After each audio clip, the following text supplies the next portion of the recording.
And so being a mediocre Muslim falls under two buckets: being undisciplined or being unwilling. Being undisciplined or being unwilling. Undisciplined or unwilling, the ulama mentioned that of the signs of da'ful azam is a person who's satisfied only with the fara'id, the bare minimum of worship. Alhamdulillah, I do this, alhamdulillah, I do that. You know, and as religiosity periodic, as it wears off generation by generation, to find a Muslim who prays 5 times a day, it's like finding a sheikh now, right? It's like, oh my God, he prays 5 times a day. You talk about matching people for marriage. Someone says, Sheikh, he prays 5 times a day and he fasts Ramadan, as if like you just met Hassan al-Basri or something like that. Like it's not that big of a deal. Alhamdulillah, that just means he's a Muslim. That just means he's a Muslim. That's an indictment of culture. That's an indictment of generation. But the first sign of da'ful azam is to be satisfied with the fara'id. The second sign is to be inconsistent with their ibadat. So worship in the broader sense, Quran and things of that sort. The third sign is to be obsessed with the goals of this world and nonchalant about the goals of the akhirah. Meaning what? When someone asks you about your worldly pursuits and your goals, you got it down. In the next few years, I want to earn this much, I want to have this, I want to own this, and I've got a whole pathway to get there. Someone asks you about your deen, yeah, inshallah, you know, I want to read more Quran. Inshallah, I want to go to the masjid more often. But those aren't real goals when you say them that way. I want to give more sadaqah, inshallah. You ask about dunyawi goals, you ask about worldly goals, you've got a game plan. You have a certain time factor that's attached to it, right? In this many years, in this many months, this is where I want to be. This is what I want it to look like.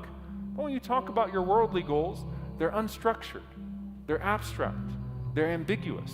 And so someone asks you today and they ask you 3 years later, you know, inshallah, I want to read more Quran, inshallah, I want to start going to the masjid more often. Something is wrong with this picture. It's mediocrity, and there's a problem in the pursuit. The fourth thing that is mentioned, and subhanAllah, it's very relevant to the time, is avoiding inconvenience or ridicule for the sake of Allah subhanahu wa ta'ala. Why is this so important? If you cannot tolerate minor inconveniences and minor ridicule or mockery for being a Muslim or being a dedicated Muslim, how are you going to tolerate one day major sacrifices for the sake of Allah or oppression for the sake of Allah subhanahu wa ta'ala? How? These are daily exercises in what drives you and what you're willing to endure for the sake of Allah subhanahu wa ta'ala.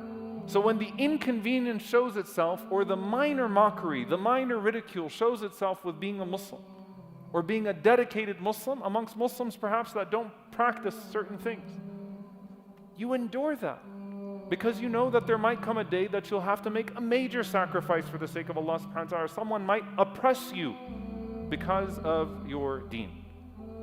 So how do you rise above this? Number one, you upgrade your intentions with your daily lives. Find the pursuit of Allah in every single thing that you do, even your work. Find the pursuit of Allah subhanahu wa ta'ala and insert it there. Number two, when you ask Allah subhanahu wa ta'ala, when you make dua to Allah subhanahu wa ta'ala, ask Allah subhanahu wa ta'ala for the highest and the best. The Prophet ﷺ said, when you ask Allah for Jannah, don't just ask Him for Jannah, ask Him for Firdaus. Ask Him for the highest level, not just anywhere in Jannah. And there's a work that has to match that dua as well. Number three, when it comes to your ibadat, how do you improve its quality and its quantity? And so how do I lengthen my sujood but add a sunnah prayer? How do I lengthen the amount of Quran that I'm reading on a daily basis but add baked in time for tadabbur and tafakkur, contemplation and remembrance? The point is, how do I add regularly to its quality and to its quantity? Number four, set high, long-term goals for your deen and have measurable, small, disciplined ways to get there. And revisit it frequently, the same way that you do with your worldly goals. You want to get to this place in 3-4 years? What does that look like for the next month? What does that look like for the 6 months ahead? And make yourself accountable to those goals. The last two things, dear brothers and sisters, choose strong company. SubhanAllah, you don't just surround yourself with people that don't cause you to sin. You surround yourself with people of a lofty himmah, people of lofty ambitions. And this is when Allah Azza wa Jal says, وَفِي ذَلِكَ فَلْيَتَنَافَسِ الْمُتَنَافِسُونَ. Let those who are competitors compete over Jannah. Let those who like to compete, we move towards things, we compete over things. Let them compete over that. Look at the people around you and ask yourself, not just, do they not make me sin? Do they motivate me towards something that's greater? And in that, subhanAllah, you find that those that compete over the palaces of Jannah instead of the crumbs of this dunya, Allah Azza wa Jal arranges all of their affairs. It's hadith from the Prophet sallallahu alaihi wasallam, where he said alayhi salatu wassalam, "Man kanat ad-dunya hamma, farraqa Allahu alayhi amra, wa ja'ala faqrahu bayna 'aynayhi, wa lam ya'tihi min ad-dunya illa ma kutiba lahu, wa man kanat al-akhirata niyyatahu, jama'a Allahu lahu amra, wa ja'ala ghinahu fi qalbihi, wa atathu ad-dunya wa hiya raghima." The Prophet sallallahu alaihi wasallam said, whoever is focused only on this world, Allah Azza wa Jal will confound his affairs. Farraqa Allahu alayhi amra. Everything will be all over the place. By the way, don't read this hadith only in terms of money. It's actually a problem with this hadith. Whoever makes the dunya, the world, the life of this world, their greatest concern, Allah Azza wa Jal will put it all over the place. Will scatter it for them. So they constantly feel like, I can't catch up with this or this or that. It's not just money. It's everything that is worldly in its nature. And Allah subhanahu wa ta'ala will cause that person to fear poverty constantly. He'll put poverty right between their eyes so that they only see poverty. They only see that they're not getting to where they need to get.